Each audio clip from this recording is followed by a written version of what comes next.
semuanya, selamat datang di podcast aku, Duyang Graini. Hari ini kita akan bahas sebuah topik yang mungkin sering kita dengar, tapi nggak banyak orang tahu dampaknya, terutama dalam hal psikologi ya.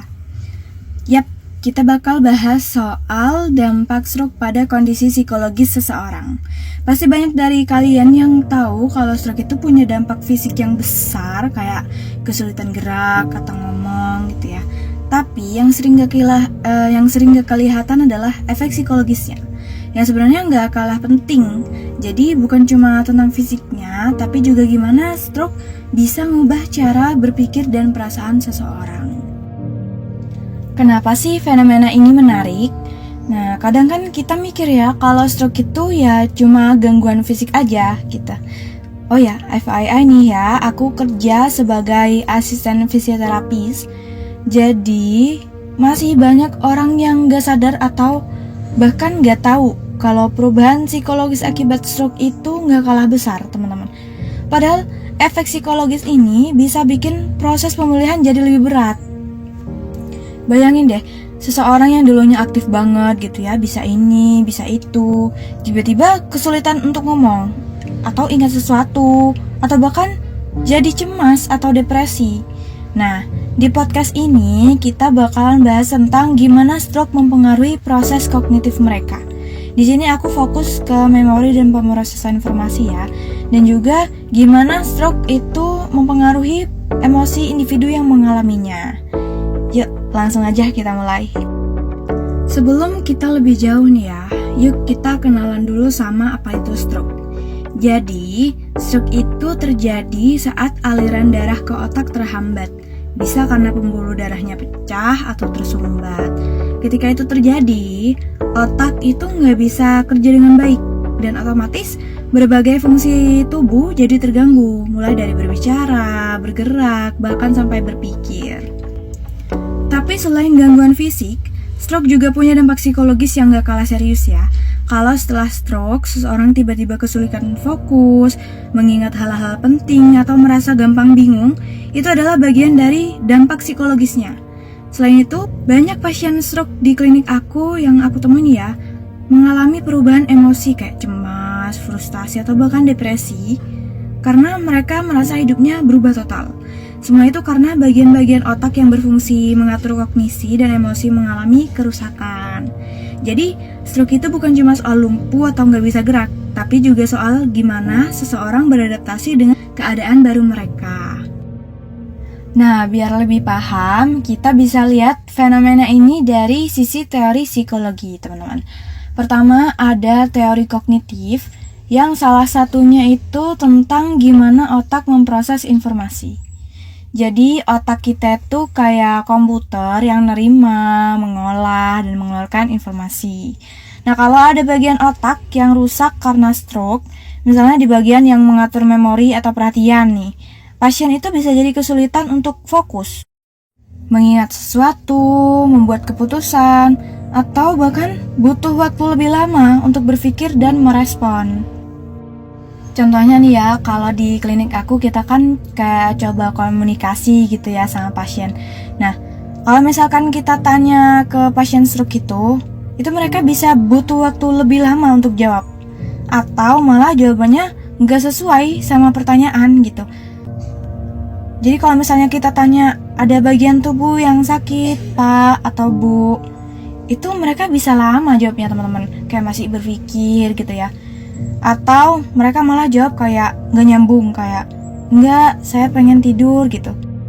Nah, itu karena otak mereka kesulitan untuk memproses informasi dan menyariknya dengan baik. Terus banyak juga yang aku temuin nih ya di klinik itu yang memorinya kena, itu bagian hipokampus ya. Jadi kalau misalkan kita tanya, cucunya ada berapa Pak gitu, itu jawabnya 3 gitu ya, padahal sebenarnya nggak punya, katanya dia nggak punya cucu gitu.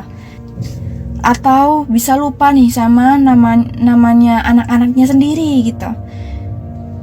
Jadi stroke itu bisa bikin mereka ngerasa kebingungan dan kesulitan beradaptasi dengan hal-hal baru. Nah, selain teori kognitif, ada juga teori emosi. atau teori mediasi emosi dari Lazarus yang bisa kita hubungkan dengan fenomena ini ya. Menurut Lazarus, emosi kita dipengaruhi banget sama cara kita menilai suatu situasi. Jadi kalau seseorang baru kena stroke, itu ngerasa nggak bisa bergerak atau bicara dengan lancar, atau kehilangan kemandirian. Itu bisa jadi mereka akan ngerasa cemas atau bahkan depresi. Mereka mungkin bakalan berpikir kayak, hidup saya udah nggak lama lagi, atau saya nggak bisa ngelakuin apa-apa lagi, nggak kayak dulu gitu. Nah, perasaan kayak gitu tuh bisa jadi semakin buruk kalau mereka nggak ngerasa didukung dengan baik. Tapi kalau mereka dapat dukungan dari orang-orang sekitar, itu bisa jadi mereka ngelihat kondisi tersebut dengan cara yang lebih positif, teman-teman.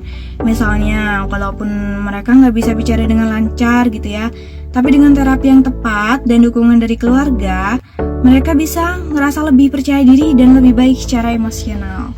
Oh ya, ada beberapa penelitian yang mendukung fenomena ini nih teman-teman, yang menunjukkan bahwa stroke bisa mempengaruhi fungsi kognitif dan emosi seseorang.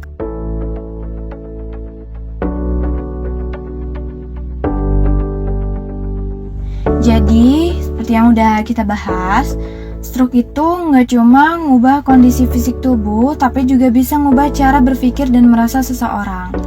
Nah, teori kognitif yang tadi tuh membantu kita paham bahwa kerusakan otak akibat stroke itu bisa mengganggu proses pemrosesan informasi seperti perhatian, memori, dan pengambilan keputusan.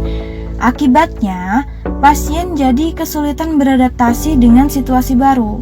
Nah, sementara teori mediasi emosi Lazarus itu menjelaskan bahwa cara pasien menilai kondisi mereka setelah stroke sangat mempengaruhi perasaan mereka.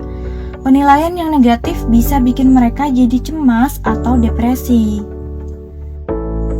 Nah, dari fenomena ini, kita jadi tahu ya teman-teman betapa pentingnya dukungan psikologis untuk pasien stroke selain perawatan medis dan fisioterapi.